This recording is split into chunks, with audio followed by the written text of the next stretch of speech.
Got some breaking news. Go ahead. I'll see you at Ludicrous, Laura. Yes, the Buffalo Bills have claimed former Steelers cornerback Darius Slay off waivers one day after the Steelers waived him. A lot of people wondered whether Slay could sign with the Philadelphia Eagles or the Detroit Lions if he cleared waivers, but he did not clear waivers. In fact, the team that claimed him is the team that went up against the Steelers on Sunday in what turned out to be Slay's final game for the Pittsburgh Steelers before they moved on from him this past week. Yeah, the Bills liked what they saw in the game. Interesting stuff. We'll keep an eye on that one. Thanks to Adam. All right, let's talk about the Bears and the Packers facing off. Now, Dan. The best thing about you guys is that, like, if one word or letter is slightly out of place, like, I'm going down. All right, they face off in a battle for the NFC North on Sunday. Despite Chicago being the top seed in the NFC, it's Green Bay who currently has a 57% chance to win the division, according to ESPN Analytics. The Packers can see that number jump to 72% with the win. Here's Jordan Love today on the matchup. They're number one in the NFC. So obviously we haven't played them yet. The only team in the NFC North we haven't seen. So, and you know, two games in 3 weeks. So it'll be a great matchup. You know, they're a good team. And like we've always said, you know, it's that 1-0 mentality. Just handle business this week. Phil, can the Bears defense slow down Jordan Love in this offense? I think this is a game that is a Dennis Allen kitchen sink. Whatever it takes to pressure Jordan Love, he's going to consider Throw it. it at him. He might get on the field himself in blitzing. Besides Montez Sweat, the Bears don't have, and Austin Booker has shown some flashes. They need more consistent edge rushers. But just look at this. Jordan Love this season, when not pressured, and I get it, all quarterbacks are better when they're not pressured compared to when they are. 19 touchdowns, 1 interception, as opposed to when pressured, 0 touchdowns and 2 interceptions. Jordan Love has had 3 games this year with 3 passing touchdowns and 0 interceptions. Actually, one of them was a 4 passing touchdown game. He was sacked once in a total in those 3 games combined. Jordan Love, with given time and space, is money. The Bears just don't have this dominant pass rush right now. You see where they rank both in terms of pressure rate and sack rate. So with one of the most creative defensive minds, I believe, in the NFL this year, I think is talent maximized at a brilliant level. I think this is one of those games where Dennis Allen says anything is on the table. Whatever it takes to make number 10 uncomfortable, we're going to find a way to do so. If not, he's going to pick them apart, just like last weekend against the Lions. Yeah. I'm going to the Green Bay offensive side. Christian Watson, wide receiver, has been the home run hitter that this offense has needed. Simple as that. I think the way he wins down the field has brought out the best in Jordan Love, which is, again, his ability to push the ball. For the Packers, I mean, they expected him to be good, but after that injury, I don't think they expected as good as he's been. Here you're going to see an out and up, but his ability to stack, keep leverage, and catch the ball while running. He has 21 catches in the last 6 weeks since he's been back. 6 of them have gone for 20-plus yards. Here, you're going to see a receiver outrun coverage. What needs to happen for you to outrun coverage? You got to have the protection, check. You got to have a quarterback that can get it there, and you got to have a receiver who can make a play that far down the field. That's a 60-yard play. Like, the ability to have that in this offense opens up everything, and it's the reason why, as a unit, they've been playing so well.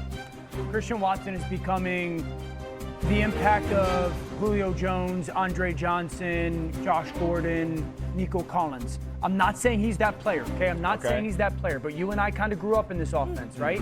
In this offense, you need that big body, vertical speed guy that is diverse enough to shut it down at 18 yards. And so he's not 6 feet, 180 pounds. All those receivers that I mentioned, yes, they're Hall of Fame type of guys. I'm not saying he's that guy, but for this offense, you need that guy. For this offense to play the way that we want, you need that guy. And so his ability to have that big frame, but also not just be a straight line vertical guy, that you can shut it down at 18 and get the chunk throws. I also think Dobbs, knowing the why you're calling plays, why are we getting to motion, what are we setting? This throw by Jordan Love is ridiculous. And then the game winner, the game sealer, Dontavian Wicks, I think is like as important a person of their offense. Like his ability to just go make contested catches is a big deal. Am I outrageous in saying that? A little bit. I'm gonna be honest. A little bit. I'm not saying he's their talent level. The difference with those guys in that offense is, like, typically these kind of offenses, they have the big play threat. To your point, he does more than just be a shot down the field guy. He does it a lot more consistently, but he can get out there and, again, win intermediate. With Nico, with Josh Gordon, with Julio Jones, these are guys that could play every single element they're a different that you're tier. looking for in the receiver. Totally. So it's there. He's getting to that point. That role. I'd say he can hit 2 out of 4 of the roles. Those guys are 4 out of 4 of the roles. Yeah, that's fair. That's fair. I'm just saying, like, he's becoming that kind of impact, that need that, let's be honest, Golden hasn't been that guy this year. Yeah. He stepped forward, and I think Dobbs and Wicks are great players, man. Hey, so you just made him less than definitive Dan. Yeah. Like, he's normally definitive Dan, slightly less definitive. Speak with conviction. Less definitive Dan. You have no problem with that. With Jordan Love, he may just be getting started. This is the time of the year when he typically plays his best football. The 4 touchdowns on Thanksgiving, no interceptions. That's a big thing. Since the start of November, he has 6 touchdowns without a pick. Last year, from November on, 10 touchdowns, 2 interceptions. The year before that, from November on, 21 touchdowns, 3 interceptions. That all adds up to 37 touchdowns and 6 interceptions from November on the last 3 seasons. The thing the Packers may like the most about it, though, is the lack of interceptions. I asked Packers coach Matt LaFleur about that, and he said the big thing is that Jordan is playing within the rhythm and the timing of the play. All right, since 2023, Love has 18 games with multiple passing touchdowns and 0 interceptions, trailing only Jared Goff and Lamar Jackson. Good company there. HG, the strength of this Packers team is Micah Parsons and their defense. They'll have to slow down a Bears team with a solid run game. So who do you think has the edge in this matchup?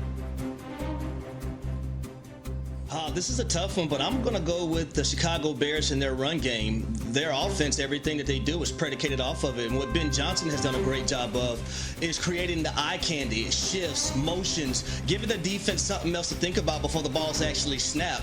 Now, what does that also do for the offensive line? It allows them to have certain angles to block guys within the front 7 that they're supposed to block. So I'm going to give the edge to the Chicago Bears in that run game.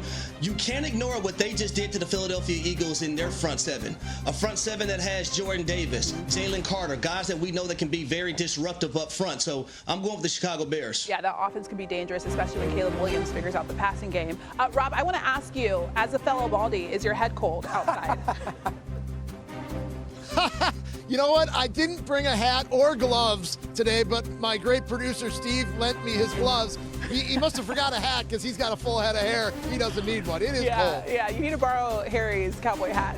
Thanks, guys. But it would just spat at the viewer right there. That's senior NFL insider Jeremy Fowler. Hey, one of the stories we keep watching now, Amon-Ra St. Brown and the health of that ankle. What more can you tell us? Yeah, Matt, this is shaping up to be a game-time decision. I expect that the Lions will at least leave the light on slightly for Amon-Ra St. Brown, not rule him out of the game outright. They are practicing today, so he's going to be going on minimal to no practice time, most likely on that ankle issue. It's not a high ankle sprain, so Dan Campbell said it best. If anybody can work his way back in a short turnaround, it's Amon-Ra St. Brown. So they're going to hope for the best, not ruled out yet. We'll see where this goes. And then the Lions, Matt, I can tell you, talking to people over there in Detroit this week, you can feel the wear and tear with that team right now in the locker room. Like, they're trying to deal with this in real time. You see Taylor Decker, DNP Tuesday with a shoulder.